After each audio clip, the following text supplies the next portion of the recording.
You're here. Welcome to the Masterminding Success podcast. They say if you want to be successful in business and in life, then surround yourself with successful people. So pull up a seat. The mastermind is about to begin. Hey, glad you could join us for another episode of the Masterminding Success podcast. We're your hosts, Keith Wheeler and Nuria Corby. What are we talking about today, Nuria? Today we're going to talk about what to do if your book's not selling. And I think we've all been in that situation at one point or another. And it's always really frustrating. It is. And I'm also thinking about the people who just start publishing books, and it's a lot more competitive now, I would say, as well. And sometimes it just takes time to make that first sale even, never mind ongoing sales. But I'm sure we've got a few tips for people, and I'll let you start, Keith. Yeah. It is frustrating, and I've seen too many times where people will, they hear that you can make this money, this passive income on Amazon KDP and other platforms, self-publishing, and then they create a book and then they put it out there and it doesn't sell, and they're like, all right, well, this is just it's all lies, you can't do it. And we've already discussed in other episodes whether the fact that you can still make money self-publishing books in 2025. So I'm not going to belabor that too much, but I've seen way too many people just get frustrated and just disheartened right off the bat and don't even work on the next book. Yeah. So yeah, I definitely feel it, and don't think that if you're just starting out that you're doing something wrong or whatever. I mean, it is more competitive than it used to be. And so if your book's not selling, one of the first things I would say is a lot of it, unfortunately, is going to be questions. Did you research the niche that you were into, that you created the book for? A lot of times people, especially when they're starting out, they create a book because they had this idea, or they created it because they wanted it, which is great. I mean, I've nothing against passion projects, but you can't create a passion project and expect it to sell just because you want it to sell. You need to know what the audience is really looking for. Are they looking for that kind of book? And like I said, there's nothing against creating and publishing a passion project, but I think knowing what the audience, what the demand is for it, will help you set realistic expectations, so you don't feel down about it. If you created this book because it was a book that was in your mind, in your heart, and you had to do it, and you didn't do any research on it, maybe you didn't know to do research, or you just had to create it and you didn't do any research for it, go back and do research. See, whatever the kind of book it is, search up that type of book. What keywords are you using? And see what the competition is. See, look at the BSR, the Amazon bestseller rank, and see what books in that niche are, how frequently are they selling. If this is your first time hearing about BSR, it's kind of like a top 10 list. You want to be as close to one as possible. The closer you are to one, the more frequently that book is selling. So if all the books in there are selling, their BSR, either they say no rank, which means there's no, they haven't made any sales, or they're in the millions, or even the high, couple hundred thousands, then that tells you that they're selling, but not very frequently. So again, you can set realistic expectations then. So you didn't necessarily do anything wrong. Now you know that this is a book that there's not a big audience for, so you can't expect big sales. And so now you can research your next book and research a book and a niche that is getting frequent sales. So that would be my first suggestion, is doing the research, the niche research on Amazon in incognito mode, and see what sales for that book look like. Yeah, I think that's a really important point, because I think we've all done it, where we've created a book because we thought, yes, I would love to have a book like that, or it's an idea that we suddenly get and we think, let's write about that, or let's create a book. We've all done it, but then, are there other people that actually want that book? And you said something about expectations, and I think expectations come into this a lot, because it's also what you said at the beginning, that there's a lot of YouTube videos out there, or articles and blog posts that say, oh yes, you can create a book, put it on Amazon, and you can retire and live off the income. And it's really not that easy. I mean, it is easy. I always say it's one of the easiest businesses. If you're running it as a business, it's one of the easiest businesses to get into, because of the low threshold there is for investment. This, you really don't have to pay anything. Right. Low barrier of entry. Absolutely. Very, yes. And so for that reason, it's one of the easiest businesses. But like any other business, it does take time. So your book will take time, or your books, if you're creating low content books, I know people create several and then they think, well, I've made 10 books or whatever, and they're not selling. What can I do? And I think, it is to do with expectations as well, because I think in my case, it took me about 6 months before I saw, and that is quite good, I think, in my opinion. In fact, I started seeing sales right at the start, not enough to make a living, but then after 6 months, it started to become, I was working part-time. And after 6 months, I was earning enough to cover that part-time payment. So I thought, yes, this works. And I think I was lucky. I think 6 months was a relatively short space of time. And I think that sometimes it can take longer. I know friend of mine, who it took her 3 years to see an income. But I think, you made a really important point, because if you're creating something that people are looking for, you've got much better chances of making those sales, definitely. And there are ways you can research. I think we've talked about this before in an episode, but you don't even have to have any tools if you don't want to invest in those. But there are lots of tools that we can mention. Publisher Rocket is one of them. There's the self-publishing Titans tools. Some of them are free as well. So, but then the really simple way to do it is, like you mentioned in a previous episode, you go on Amazon, you search in the search bar, and you see a drop down, and it should come up with things that people have searched for. And you can then see, or you can use a tool called Keywords Everywhere. I think I haven't used that in a while, and I think that has changed a little bit. I think now you have to pay for it, but it's still quite cheap. I think you pay a certain amount, and then you get X amount of searches for that. So you just top it up when you're running low. But that's one way of finding out if there's actually a demand for your niche or for your topic. Can you think of any other ways you could research? Yeah. The first of all, when you're doing the research that way, one thing that, and I kind of mentioned it earlier, is to make sure that you do it in incognito mode, which in Chrome, in the Chrome browser, it's called incognito. In other browsers, it's called a private window. Basically, what it does is the drop down that Nuri was talking about. When you do it in incognito mode, it eliminates your own search bias. So the searches that you've done doesn't show up there. So you can do that, and so that's, like I said, that's how you I've used that both for niche research as well as the next thing I was going to say, which is keywords. Did you do keyword research? How are people searching for your book?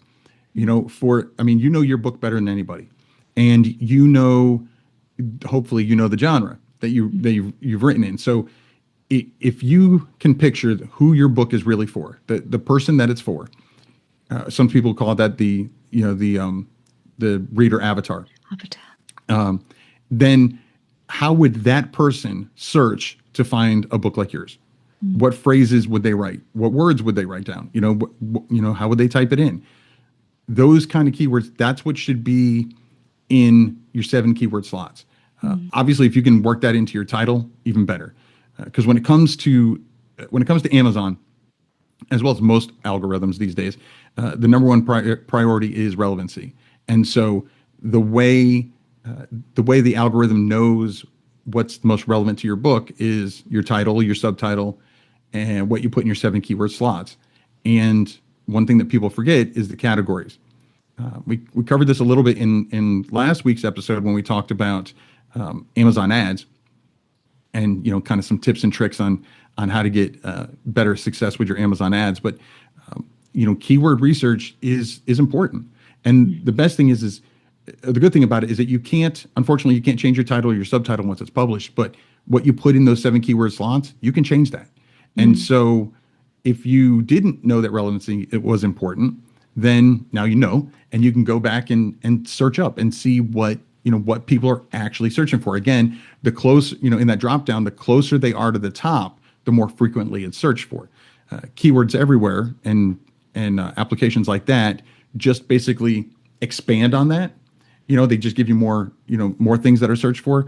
But again, even without that, without paying for anything, it just going in incognito mode on whatever browser you're on and searching on Amazon, and you type in what people are searching for, how they would find it, and don't hit enter, and look at that drop down. This is what they're searching for. So look at those and see if any of those phrases are relevant to your book. If they are, consider putting those in your 7 keyword slots. If they're not, ignore them. They're not important. And then again, very similar to that is categories. So many times people are worried about, they want to get that bestseller tag, that nice orange tag. That's great. That's a vanity matrix for us. But at the end of the day, it's not what sells your books. You need to have your book in categories that are, big surprise, relevant to your book. Not just because there's not a lot of sales in there, so it's easy to get ranked number 1 to get that bestseller tag. That's great, but what you're doing is you're confusing the algorithm in the meantime, because now they think that your book is about whatever that category is. Yeah. And you can change it later, but the algorithm doesn't, they changed it, I'm just going to delete this and start. No, it still has that data and it still has that information. So it's, you can, like I said, course correct, but you're kind of already, too late. Hurt yourself a little bit. You kind of hurt yourself. I mean, it's not too late, but you've definitely hurt yourself. It's going to take you longer to get visibility in the categories and, subcategories that are really relevant to your book. So, again, keywords and categories are super important to getting your book visibility. Yeah. Yeah, and another thing that I do as well when I research is I look at my competitors. I just have a look and see what other books are there that are similar or the same, maybe. And if I see that there are some other books out there and they sell well, then I know there is a demand for it. But of course, if there are other books that sell really well in your niche, you don't really want to create another book that is the same.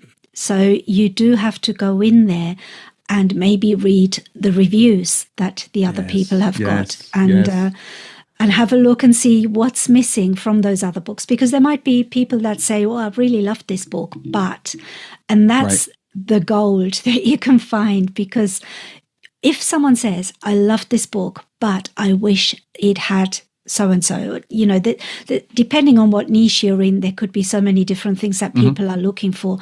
And that is, when I see something like that, I think, yes, that's something that I can now incorporate in my own book and make it different. And if you don't see anything like that, where people are just happy with the books that are already out there, then I would think twice about creating another book that is the same, because then you're dealing with high competition. So unless you can differentiate your book in some way or another, make it better. And I'm not, by differentiating, I don't mean make it a different color, because Yes. that doesn't really matter. People aren't interested. They will still buy the ones that have all of the reviews, because they go by the fact that they have got reviews. So it really needs to be something different altogether. The layout needs to be different, or it has to include something that is missing in the other books. So that is another way of doing your research, just by looking on Amazon without using any tools whatsoever. But you do have to, I think that the best tool that you can use is time. You just have to take your time and go through all those books. Analyze the covers as well. Just have a look and see, why are they selling so well? What is it about a bestseller? Is it, if it's because the author is a well-known personality, then you can't really compete with that. But if it's because the cover's really good, it really pops out or something, analyze that and try and apply those principles to your own covers. Right. Do similar fonts, or the way they've used the text instead of an image, or if they've used an image, what kind of image have they used? What style is it? So there's a lot to do with design as well when it comes to the cover. And not just the cover, but also the description. You can learn so much from looking at other books. The way they hook you in with the description, the way they have their A+ content. I have to talk about that. Yep. So, those are all things that you can research just by going on Amazon. You don't need any tools whatsoever to do that. But you do have to spend time to do to have a good look, and not just look, but really investigate and see what makes this book sell. And find the answers to that, so you can apply to your own books. Yeah. I mean, there was a lot of gold in that.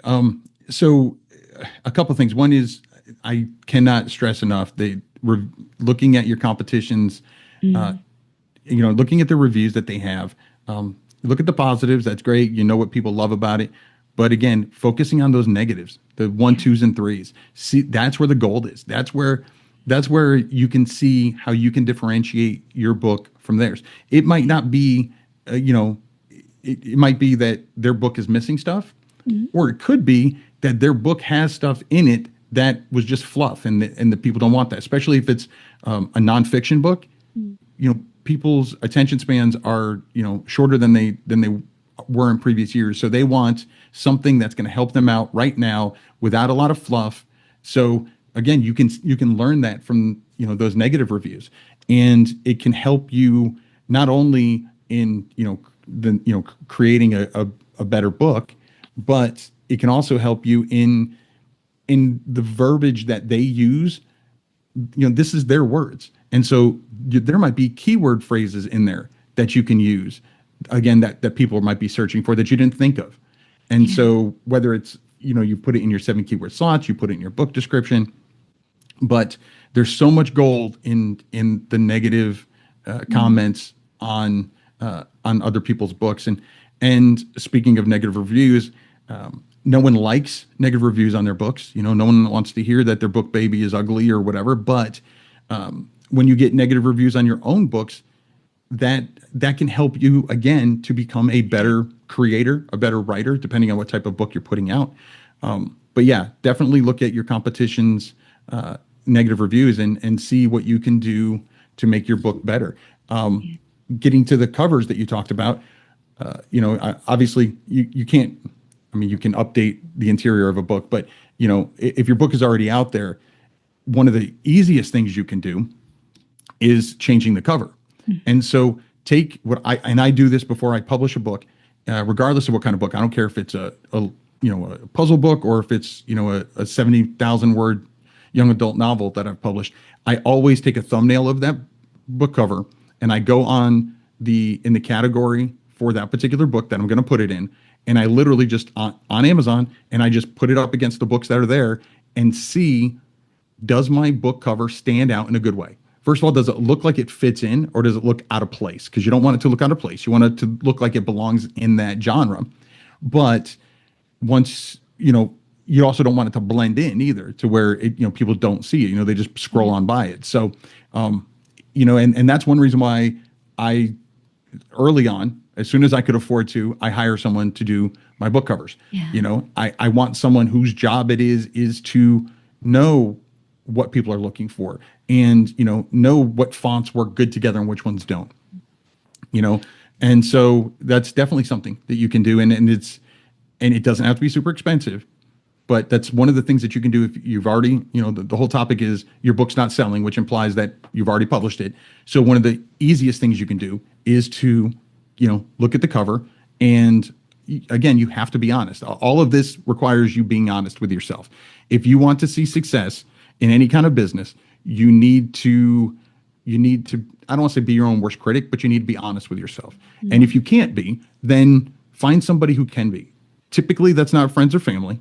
Because they're going to be supportive, which is great, but not when you're trying to fix something that's wrong, right? Yeah. So, there's plenty of Facebook groups out there. Nuria's got Facebook groups. I have them. There's plenty of groups out there where you can get like-minded people that will give you honest criticisms about your book. They don't have to be harsh, but, about your book cover.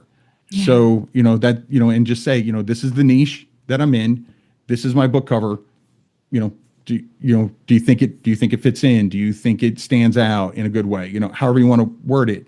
But your book cover is absolutely something that could be stopping yourself from getting sales. Yeah, that's a really good point. And I've actually got a tip for that as well, which might surprise people, because I use ChatGPT to critique my book covers.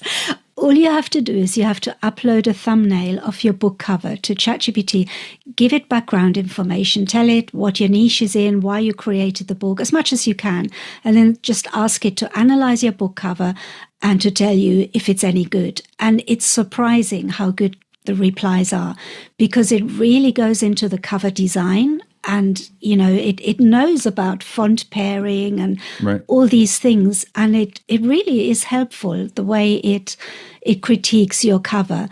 And I'm really excited because the more I do it, the more their critique is really good. It just the few times that I've uploaded it recently, it said, this is an excellent cover, blah, blah. Sometimes it gives you a few suggestions, but then it also says, it's not necessary. You can do that if you want. But if it's a really bad book cover, it will tell you, it needs a lot of work or it needs revising. It's quite friendly the way it says it. It doesn't crush you completely, but it's actually very interesting. I would try that. Yeah. Yeah. I honestly, I'd never thought of that, but I would think in addition to that, you could take screenshots of some of the best-selling books in your niche exactly. and say, these are selling really well. Here's my book cover. What can I, does it fit in? Is there something I could do to make my book stand out and be more competitive? However you want to word it. Yeah, that's an excellent tip. Yeah. That's really good. Yeah. So one of the biggest questions I have when it comes to people who they published a book, and they're not getting sales. I think part of it is something you'd already touched on early on, which is, did you give it time? It takes time for Amazon the algorithm to know what is relevant to your book. To begin with, and a lot of people don't think of this, but to begin with, when you first publish a book, the only thing the algorithm knows about your book is what you tell it with the title, subtitle, 7 keyword slots, and the categories you put it in. Again, which is why it's so important to make sure that you pick things that are hyper relevant to your book. So, but other than that, like, you can't expect to upload it today and start getting sales tomorrow. Like it takes time. But then the other thing is, what are you doing to promote your book? The days of, I hate to break people's spirits, but the days of publishing and praying are pretty much done. We've talked about competition quite a bit in this episode.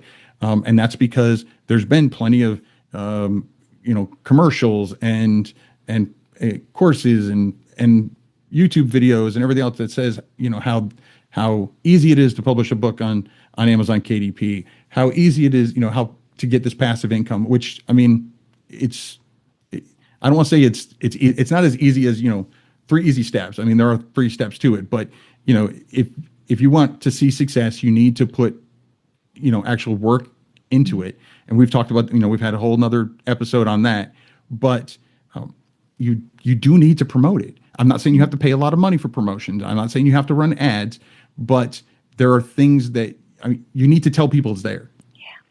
Yeah. It's not just, as many products, as many books are on Amazon, the chances that a new book is going to be seen right away. Amazon does some things to help you out. They have what's called a new release section in every category that you put your book in. There's a new release, which means it's a book that's been published in the last 30 days. So they're giving you an additional spot in 3 categories. So basically, you instead of being in 3 categories, you're in a total of 6. For that first 30 days. So Amazon's trying to help out. And again, it only knows what you've told it about what's relevant to it, but you need to get more eyes on it. And so you have to promote it, whether it's free promotions or paid promotions. You need to be doing something to get people to see your book and know that it's there on the platform. Absolutely. Yeah. And like you said, there's so many ways of doing that. And the free ones, if we just run through them, is social media is Right. one of the, it takes, again, it's another thing that takes time to build. You can't suddenly expect to have 1,000 followers the following Right. day, but, if you ever get discouraged, thinking, I haven't got any followers. I started with 0 followers. You started with we all 0 did. follower. We all did, Right. Your most admired gurus have all started with 0 followers. So I think, it's just a matter of time. You start with 1 follower, then 2, then 3, and so on. And it does take time to build that up. It does. But if you start today, by this time next year, you'll have probably quite a good following that you can then promote your books to. So it's definitely worth starting that. And I would say just pick one platform, because it does get overwhelming. I'm on different platforms. I'm on Facebook, Twitter, Threads, Instagram, and I get help with that, because if I had to do that all myself, I wouldn't be able to do that. So I would say pick one platform, because that's all you need. Facebook is quite good. Any of the visual platforms like Instagram, they're quite good for books. Also because they have their Instagram as Bookstagram, and TikTok is another one that has Book Talk. So Book Talk. Yeah, so there's a lot and of... YouTube has exactly. BookTube. Yeah. Yeah, and there's a really good course out by Keith Wheeler on YouTube for authors, so I recommend that as well. That's actually, I enjoyed your course because it was it opened my eyes to YouTube for books. I didn't even think about that, and I'm on YouTube, so it's that was very interesting. So that is another way you can promote your books. And I don't know if you saw, I recently joined Substack. And I'm trying it out, and I'm just posting on there regularly. So I'm starting from 0 as well now, and just to see how that is. It's quite daunting, and I can see why people, we've been through it before when we started from 0, but, to do that again, it's like, what's going to happen? Is anyone going to even listen to what I've got to say? But and I think I will let you all know how that goes, but I think this could be, or it could be, a good platform for books as well, because there's a lot of writers, therefore there are a lot of readers on there. So it could be a very good platform to promote your books on. So I will let you know how that goes. Yeah. Substack is that's the next thing on my to-do list. I agree with you about social media. I've done that where I'm literally everywhere, but I don't do that. I mean, I had a virtual assistant that basically was posting for me, because it's just not realistic. It's one thing if you're into all those platforms, but if you're not, I say, like you said, just pick one. Pick the one that you're the most comfortable with. If that's Facebook, it doesn't matter, because you can include images on pretty much any platform. So if you're interested in, Facebook, then do Facebook. If you're interested in YouTube, then do YouTube. And when you were talking about YouTube for books, my course, one thing I originally called it YouTube for authors, and I didn't because I have intentionally videos in there that talk about, even if you're doing low content, no content books, that you can use YouTube to promote your books, and you don't have to have a huge following on YouTube to do it. But yeah, that's again just one more platform, and email lists obviously are ideal. Long term, just like with anything, any kind of social media, you're going to start out at zero. You're going to start out with zero when you have an email list. And again, we have a whole episode on growing an email list. So, I'm not going to talk about that too much, but the best thing about an email list is one that they're really your customers. You can reach, if Amazon decides to take your books down tomorrow, if you have an email list, then you can tell them, I'm no longer on Amazon, I'm over here. But also you can start, even when you are still on these platforms, start sending, have special offers on your website. And, you can have the price cheaper on your website than it is on Amazon. And, you can have special offers. I know a buddy of mine, he used to sell ebooks on his website, and every month he would have a free ebook in that niche that if you bought 2 ebooks, then you would get this one for free. And he had enough of a backlist that he could do that. That he could do a free book, a free ebook every month. And it, after a while it's repeating, but it's different customers, so it's fine. But yeah, so like you said, getting an email list.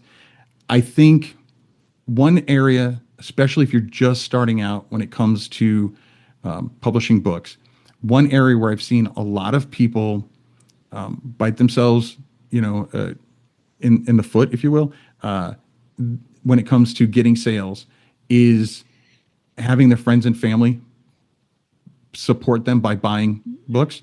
Like I said, with Amazon, it's all about relevancy. Well, one of the things that the algorithm looks at is what your buyers, the people that bought your book, what your customers have in common with one another. So that way the algorithm knows who else to show it to. So if you're creating a book and it's not really a kind of book that your grandmother would really be interested in, but she's buying it because it's your book, then what ends up happening is the algorithm says, okay, this person that bought the book, your grandmother, has, this is the stuff that she's really interested in. These are the other kind of books that she buys. Well, then now the algorithm thinks that it needs to promote your book to that type of person, And so if they want to, so they end up doing something really sweet, but end up hurting you in the back, in the back end. And again, that's one of the many things that can really confuse the algorithm. And it's a lot harder because, like I said, the algorithm never forgets.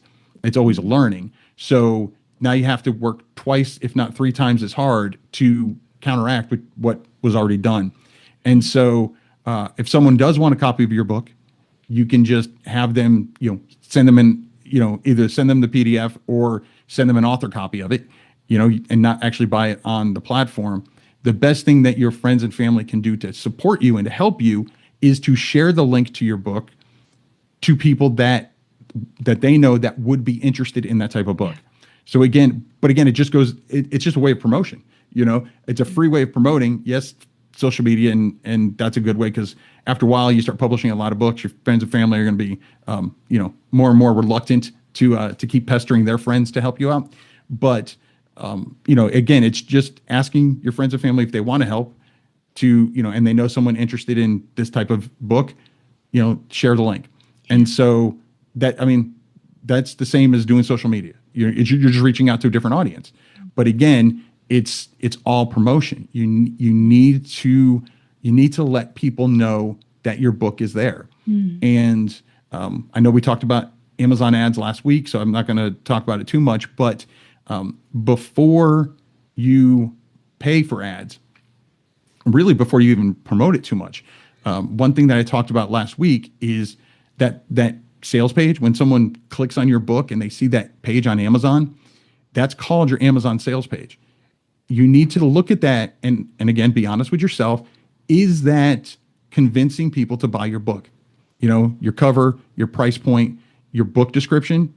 Is your book description, a bunch of fluffy stuff, or is it a sales page? Is it selling the book? Because when it comes to promotions, whether it's paid ads, like we talked about last week, or any kind of promotions, promotions get more eyes on your book's sales page. But if your sales page doesn't sell the book, then it doesn't matter how many people see it. Yeah. So you really need to make sure that the sales page is really doing its job. Do you have A+ content? I know we talked about that, briefly, but nowadays A+ content, if it's available in your country, which it's available in most countries now, you need to have A+ content on your book. You don't have to have all 5 modules, but you need to have something, because even though the browsing customer, the buying customer doesn't know what A+ content is, they've looked at enough books that they know what looks normal. And so if your book doesn't have it, it looks like something's wrong. Yeah. They don't necessarily know what it is, but they're going to get an uneasy feeling, like something doesn't feel right. And people don't buy based on that. People buy, based on, their initial gut feeling. So if their gut feeling is something is wrong, they're not going to buy your book. So again, before you do a lot of promotions, before you do any paid promotions, I strongly suggest, the best thing I could say is to check that sales page. Make sure it's actually convincing people to click buy now. That is probably the most important point that we've made in this episode, because everything else depends on that. Yeah. Your sales page is the most important thing. Yeah. So absolutely agree. So I think we've kind of summed it all up. There is a lot you can do if your books aren't selling. Mm-hmm. And we've got a few episodes that will help you with that, especially the last one we did on Amazon ads. But I can think of a few other ones that we've probably made in the past that kind of help you with your book sales. Yeah. Yeah, absolutely. And there's no one size fits all. No. It's everybody's. I would say don't compare yourself to anybody else. Your journey is your journey.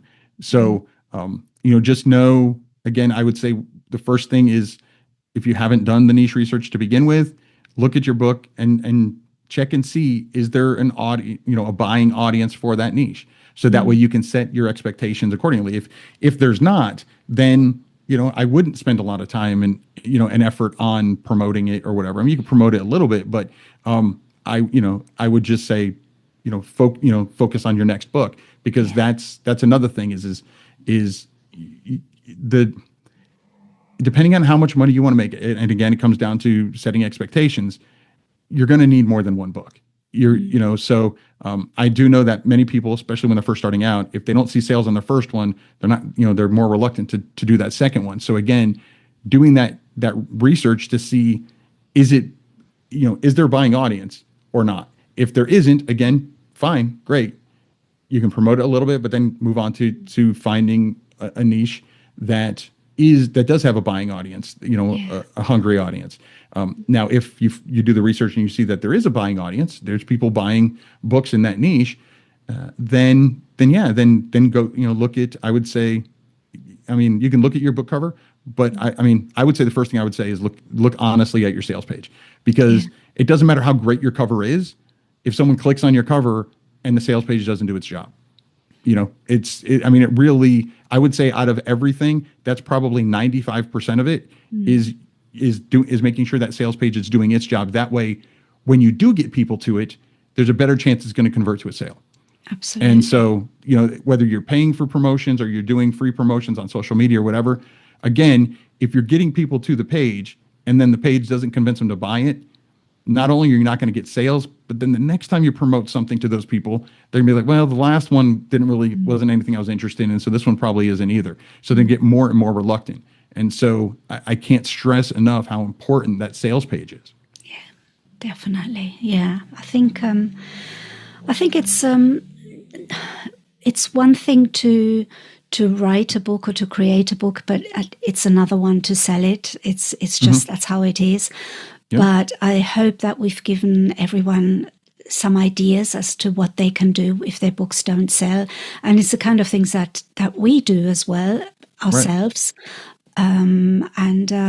That's why I keep harping on about A+ content, because as part of the sales page, it's so important. And promotion is something you have to do as well. And I know that as authors and book creators, we're not always extroverts. We're not always the type of people that like to promote things, but it just has to be done. I mean, it's something I had to learn very quickly, because you just can't not do it. You can't afford to not do it. So, yeah. And we could do a whole nother episode on promoting books. But I would say, there's a reason why many businesses, whether it's books or not, many businesses have a devoted team for marketing, because not everybody's into that. That's not everybody's, jive. So, but if you're a one man or one woman show, then, you kind of have to. But I will tell you, and some people are going to be against what I'm about to say, but a great way to get ideas for how to promote your book, both paid and free ways, is ask ChatGPT or some other AI. Tell them a little bit about your book, and ask for ideas on how to promote your book for free, how to promote your book on this kind of budget, whatever. So, and know that you don't have to do everything at once. This is a marathon, not a sprint. And so whether it's, with this one book or, multiple books that you're going to be doing, just know that doing something is better than doing nothing. And you're going to get better. You're just like anytime you're learning anything, you're going to get better. It's going to get easier. Competition is going to keep going. So it's just a matter of us having to get better at what we do. And again, don't compare yourself to anybody else. The only person, if you're going to compare yourself to, is the you from yesterday. And as long as the you from yesterday is one step behind the you from today, it means you're moving in the right direction. And so, again, and keeping in mind, and this goes back to the whole passive income. Once your book is up there, it's up on the platforms forever. And so you don't have to go from 0 to 60. You just little steps, and being consistent is big with everything that you do in business in general, is being consistent, whether it's publishing consistently, promoting consistently, or whatever. And so the frequency and the consistency that you do it, that's all up to you. So you have complete control over that. So I want, if nothing else, I'm hoping that this episode, it sounds kind of negative at first because it's like, books not getting sales, but I'm hoping it's extremely positive in giving everybody not only ideas on what to look at, why their books aren't selling, but also encouragement that you're not alone. I have books to this day that aren't selling on a regular basis. Tell me about it. Me too. Right. So, and I've got books that sold before and aren't selling as much, which we do a whole nother episode on how to get books how to revamp old books, how to get books to start selling again. But again, you're not alone. This is normal in business, whether it's book business or anything else. So, there's the 20-80 rule for a reason, that, 20% of 20% of the or 80% of the profits come from 20% of the work. And so, book business is no different. So again, I hope that this episode is encouraging and again, giving you ideas on what you can do to fix your books that aren't selling right now. Exactly. Well said. Thank you. Oh, and hey, I forgot to mention, I kind of did a thing. We've been getting a lot of feedback recently from listeners that you want more ways to show your love and appreciation for us. So in addition to our send us a text option, there's actually now a support the show link where you can sign up to be a monthly supporter of the show. It can be as little as $3 a month, and you can even choose your own fan emoji. So if we've given you at least as much enjoyment as half a cup of coffee a month, then you might want to check out the support the show link in the podcast description. And I think we should mention that's not on the YouTube channel, that's on the podcast channel. Right. Yeah. Yep. And I, what we could do is we could even start doing shout outs for the supporters that we end up getting. So that's something we can do in future episodes. Yep, that'd be good. Yeah. And this has been another great mastermind, Nuria. And again, a huge thank you to all our listeners and viewers who came to tag along. If you enjoyed the mastermind, please consider following or subscribing to the podcast, and maybe even leave us a review and let us know what you thought. Until next time, I'm Keith Wheeler. And I'm Nuria Colby. Have a good one. Bye-bye. Thanks for joining the Mastermind today. Be sure to follow the podcast on your platform of choice and tell a friend who would enjoy it too. Your support is greatly appreciated. This has been the Masterminding Success Podcast.